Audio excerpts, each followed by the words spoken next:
O caso Deolane Bezerra é uma demonstração de que o Brasil não está dando certo, definitivamente. Entre os muitos absurdos que temos presenciado nesse país, este é apenas mais um deles. A influenciadora foi presa sob acusação de lavagem de dinheiro e participação em jogos ilegais. Ela é acusada de participar de uma quadrilha que movimentou cerca de 3 bilhões de reais e arruinou a vida de milhares de pessoas. Muito bem. Ao ser liberada, ela foi recebida na porta do presídio em Recife por uma verdadeira multidão de apoiadores. Eram centenas de pessoas que gritavam seu nome, que a filmavam, batiam palmas, numa atitude frenética e demonstrativa de uma total falta de controle por parte da multidão. Divulgou-se depois que seriam pessoas pagas para fazer esse movimento de apoio à influenciadora.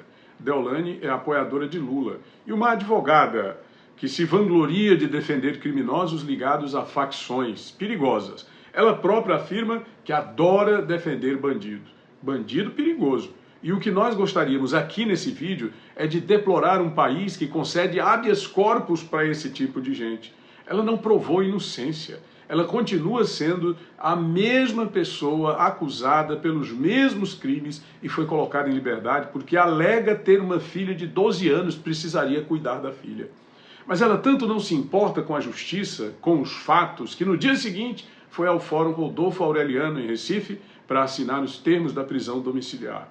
E ela foi informada que a prisão havia sido revogada por descumprimento de uma ordem da justiça, para não se pronunciar publicamente exatamente o que ela fez quando saiu do presídio. Deolane foi presa de novo, prova de que, diante de qualquer nova oportunidade, ela está pronta para desrespeitar, para transgredir a lei. Esse tipo de gente não se emenda e não tem jeito. Mas eu queria trazer aqui outro caso, é o de Débora Rodrigues dos Santos, casada, mãe de 2 filhos pequenos.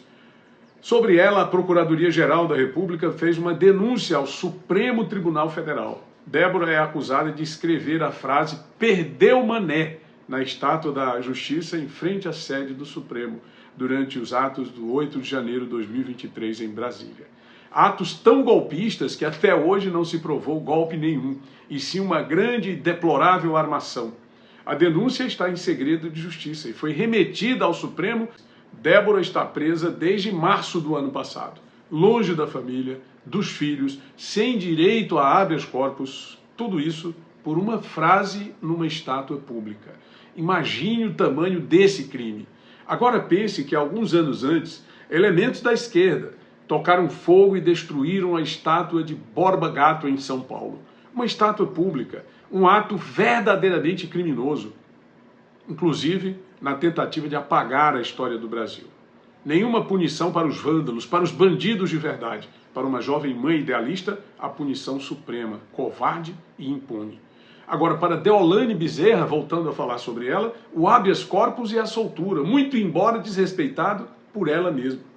E isso diz mais sobre a justiça do Brasil do que sobre Deolane. Isso porque todos já sabíamos o que ela faria e continuará fazendo, impunemente.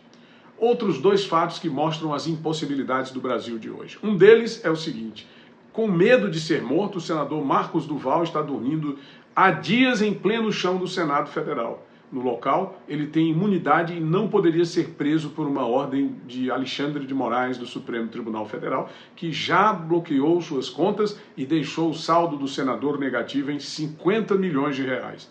O outro fato envolve Lula e Bolsonaro. Lula foi condenado por danos morais e vai ter que pagar 15 mil reais a Jair e Michele Bolsonaro, apenas por ter dito que eles tinham levado e sumido com móveis do Palácio da Alvorada.